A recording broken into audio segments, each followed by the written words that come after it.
पूर्वी यूपी के कई जिलों में हीट वेव का आगाज हो गया है। उमस के कारण हीट इंडेक्स 45 डिग्री तक पहुंच गया है। अब रात की तपन भी बढ़ रही है। उत्तर प्रदेश में फिलहाल 18 मई तक जबरदस्त गर्मी की संभावना जताई गई है। पूर्वी हिस्से में धीरे धीरे हीट वेव का दायरा बढ़ता जाएगा। दिन झुलसाएंगे और रात भी तपेगी। मौसम विभाग के अनुसार मंगलवार से तपिश और बढ़ेगी, साथ ही हवा शुष्क होने लगेगी। दिल्ली में रविवार रात आए आंधी पानी ने यूपी में नमी का प्रतिशत बढ़ा दिया। अधिकतम नमी 78% तक पहुंच गई। बदली के बावजूद तेज धूप के चलते यह न्यूनतम 28% तक रही। जब तक शुष्क गर्मी नहीं पड़ती तब तक पसीना बहाने वाली गर्मी जारी रहेगी। राहत वाली बात रही कि हवा की रफ्तार में वृद्धि हो गई। औसतन 7 किलोमीटर प्रति घंटे की रफ्तार से तेज हवा चली। तपिश के साथ बढ़ी उमस से सोमवार को लोग बेहाल हो गए। हवा में नमी की अधिकता के कारण पसीना सूखने का नाम नहीं ले रहा था। कूलर और पंखे गर्मी से राहत दिलाने में नाकाफी साबित हो रहे थे। बदली के कारण अधिकतम तापमान 40.8 से घटकर 39 डिग्री सेल्सियस पहुंच गया, पर हीट इंडेक्स 45 रहा। न्यूनतम पारा 26.4 से घटकर 28 डिग्री पहुंच गया। पश्चिमी विक्षोभों के कारण हल्के से मध्यम बादल अभी भी बने हुए हैं। रात का पारा चढ़ रहा है। 24 घंटे के बाद आसमान साफ हो जाएगा। इसके बाद दिन के तापमान में तेजी से वृद्धि होगी। मौसम विशेषज्ञ SN सुनील पांडेय ने बताया कि अधिक विक्षोभों के कारण मौसमी उथल-पुथल अधिक है। 16 साल के बाद समय से पहले मॉनसून की अपेक्षा की जा रही है। गर्मी का मौसम आते ही स्कूली छात्रों को मिली राहत की खबर। मई 2025 से देश के कई राज्यों में स्कूलों की छुट्टियां शुरू हो चुकी हैं, जिससे छात्र अब पढ़ाई के तनाव से कुछ समय के लिए राहत महसूस कर पाएंगे। इस बार की गर्मी की छुट्टियां कुछ नए बदलावों और खास तारीखों के साथ आ रही हैं। उत्तर भारत के कई हिस्से इन दिनों भीषण गर्मी की चपेट में हैं।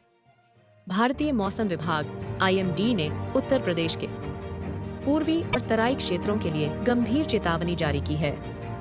इसका अर्थ है कि रात के समय तापमान सामान्य से कहीं अधिक रहेगा, जिससे लोगों को राहत नहीं मिलेगी। अलग अलग स्थानों पर सक्रिय मौसम प्रणालियों के प्रभाव से मध्य प्रदेश में 16 मई तक बारिश बादल का दौर बना रहेगा। मंगलवार को 7 संभागों के 38 जिलों में मेघ गर्जन के साथ हल्की से मध्यम बारिश होने की संभावना जताई गई है। यहाँ 30 से 50 किलोमीटर प्रति घंटा तक की रफ्तार से आंधी चल सकती है। आज रीवा, शहडोल और जबलपुर संभाग में मौसम साफ रहेगा। इस हफ्ते उत्तरी हिस्से यानी ग्वालियर, चंबल में आंधी बारिश के साथ गर्मी का असर भी बना रहेगा, जहां तापमान 41.4 डिग्री सेल्सियस दर्ज किया गया। हिल स्टेशन पचमढ़ी में तापमान 30.8 डिग्री सेल्सियस दर्ज किया गया। प्रदेश के कुछ इलाकों में बूंदाबांदी भी हुई। एक साथ कई मौसम प्रणालियां हैं सक्रिय। वर्तमान में उत्तर पूर्वी राजस्थान पर हवा के ऊपरी भाग में चक्रवात बना हुआ है। इस चक्रवात से लेकर गुजरात से अरब सागर तक एक द्रोणिका बनी हुई है। एक पश्चिमी विक्षोभ अफगानिस्तान के पास द्रोणिका के रूप में बना हुआ है। एक अन्य पश्चिमी विक्षोभ ईरान के आसपास द्रोणिका के रूप में बना हुआ है। इन मौसम प्रणालियों के असर से अरब सागर से लगातार नमी आ रही है, जिसके असर से 16 मई तक मौसम बदला रहेगा। इस दौरान तापमान में भी उतार चढ़ाव जारी रहेगी। कब होगी MP में मानसून की एंट्री? देश में इस साल दक्षिण पश्चिम मानसून 27 मई को केरल में प्रवेश करेगा। इस हिसाब से मध्य प्रदेश में 15 जून के आसपास दस्तक दे सकता है। यह मानसून पूर्वी क्षेत्र से प्रवेश करेगा।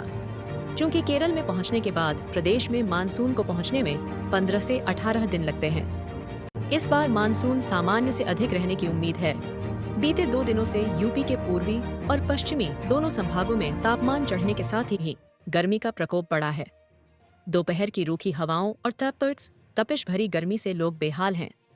14 मई में 19 जिलों में हीट वेव का अलर्ट जारी किया है। वहीं 16 मई से तराई इलाकों में बूंदाबांदी का अलर्ट जारी किया गया है। उत्तर प्रदेश में गर्मी का कहर और बढ़ने वाला है।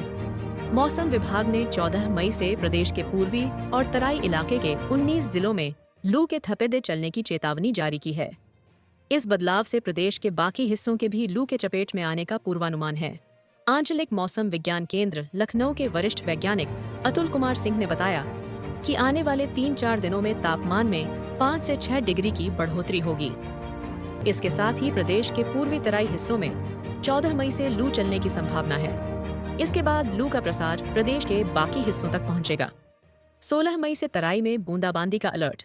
मौसम वैज्ञानिक अतुल कुमार सिंह ने बताया कि 16 मई से प्रदेश के तराई इलाके में चक्रवाती परिसंचरण विकसित हो रहा है। इसके असर से तराई में 3 से 4 दिनों के लिए फिर से मौसम बदलेगा।